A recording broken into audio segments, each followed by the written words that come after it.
देख रहे हैं कमोडिटी राउंडअप पर फोकस करेंगे एडिबल ऑयल्स पर, क्योंकि एडिबल ऑयल्स के अगर आप अगस्त के आंकड़े देखेंगे इंपोर्ट के तो 33% इंपोर्ट बढ़ते हुए दिखाया। अगर पिछले साल से कंपैरिजन करें, जो टोटल क्वांटिटी इंपोर्ट हुई है अगस्त के दौरान वो 14 लाख टन है और पिछले साल इसी महीने में 10.5 लाख टन का इंपोर्ट हुआ था। अब क्या स्थिति है फिलहाल की, वो समझाने के लिए नीरव देसाई हमारे साथ मौजूद है। नीरव जी, पहले प्राइसेस पर तो बातचीत करेंगे, पहले तो फिलहाल की सिचुएशन समझना चाहते हैं। और इनफैक्ट पिछले काफी समय में जब भी हमारे एडिबल ऑयल्स पर चर्चा हुई है, एक सेंस तो मिला है कि सप्लाई को लेकर कोई दिक्कतें नहीं है। स्पेशली एक सोया ऑयल को लेकर तो थोड़ी सी चिंता थी कि हाँ यहाँ प्राइसेस ऊपर जा सकते हैं, बाकी ऑयल्स को लेकर सप्लाई हो डिमांड हो थोड़ी कंफर्टेबल पोजीशन ही रही है। और इनफैक्ट अगस्त के आंकड़े इंडिकेट कर भी रहे हैं कि अवेलेबिलिटी को लेकर कोई परेशानी नहीं होगी। फिलहाल की स्थिति क्या है फेस्टिवल सीजन से पहले, डिमांड को लेकर, अवेलेबिलिटी को लेकर?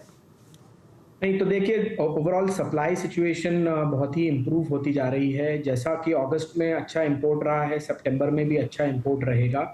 अगस्त में रिकॉर्ड पाम इंपोर्ट रहा है 9.75 लाख टन्स का। इवन सितंबर में लग रहा है कि अराउंड 9.5 लाख टन्स का तो पाम इंपोर्ट होगा ही होगा। सोया का एक steady import 2.5 to 3 lakh tons के बीच में दोनों मंथ में रहेगा। सनफ्लावर भी अराउंड 1.5 लाख टन्स का रहेगा। ऑन द कॉन्ट्री, अब जिस तरीके से यूक्रेन रशिया वॉर में ग्रीन पैसेज बना है, जिसमें कि हमने देखा कि यूक्रेनियन कार्गो 5-6 वेसल इंडिया में ट्रेड हुए हैं, तो आने वाले समय में हमें सनफ्लावर में 1.5 लाख टन से ऊपर के भी शिपमेंट्स अक्टूबर नवंबर में देखने को मिल सकते हैं। Overall supply situation in oil has drastically improved.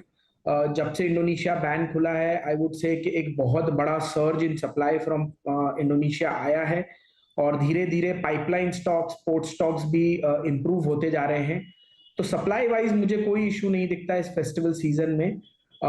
ये जरूर है कि बहुत ज्यादा बड़ा पैनिक मार्केट में इंडोनेशिया ओपन अप होने के बाद प्राइस वाइज आया था, जिसके कारण कि हमने नीचे में $950-920 में सीपीओ को देखा था ट्रेड होते हुए जस्ट लास्ट वीक में थर्सडे को।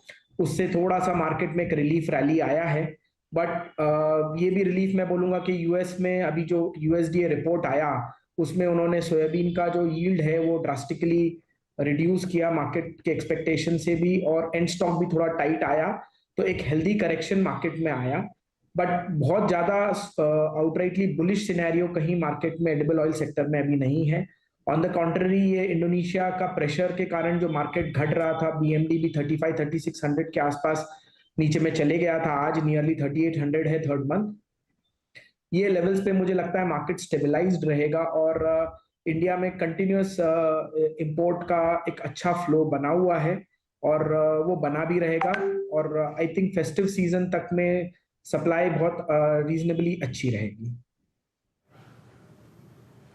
संक्षेप में नीरव जी, प्राइसेस को लेके क्या व्यू है? क्या एक्सपेक्ट करें प्राइसेस थोड़ा और नीचे आएंगे, या फिर आपको लगता है डिमांड इतनी है कि प्राइसेस नीचे नहीं आएंगे, एटलीस्ट इन्हीं लेवल्स के आसपास मेंटेन रहें?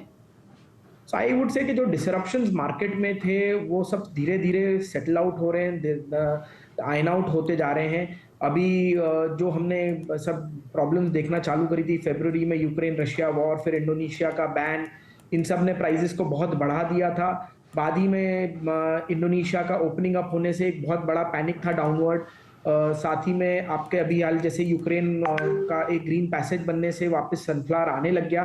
तो ये सब चीजों में मार्केट काफी बेरिश जा रहा था और मार्केट इन सब सप्लाईज को एब्जॉर्ब कर रहा था। मुझे ऐसा लग रहा है ब्रॉडली ये सब चीजें एब्जॉर्ब होके मार्केट अब एक फाइनर रेंज में ट्रेड हो रहा है।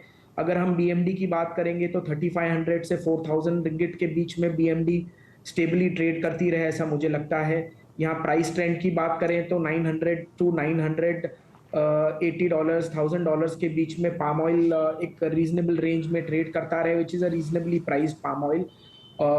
यहाँ पे लोकली भी जो हम सोयाबीन ऑयल और सनफ्लावर ऑयल को भी देख रहे हैं, तो इसमें भी मार्केट इन प्राइस रेंज में बहुत ज्यादा बड़ी अपवर्ड डाउनवर्ड मूवमेंट नहीं होता हुआ दिख रहा है।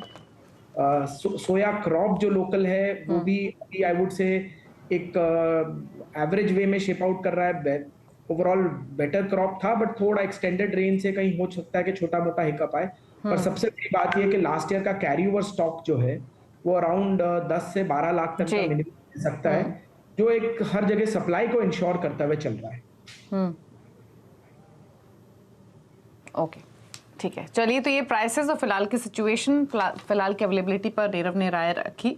शुक्रिया नीरव आपका आने के लिए, शो में अपने व्यूज देने के लिए। सुनील जी आपका भी शुक्रिया अपनी स्ट्रैटेजीज बाकी कमोडिटीज पर देने के लिए।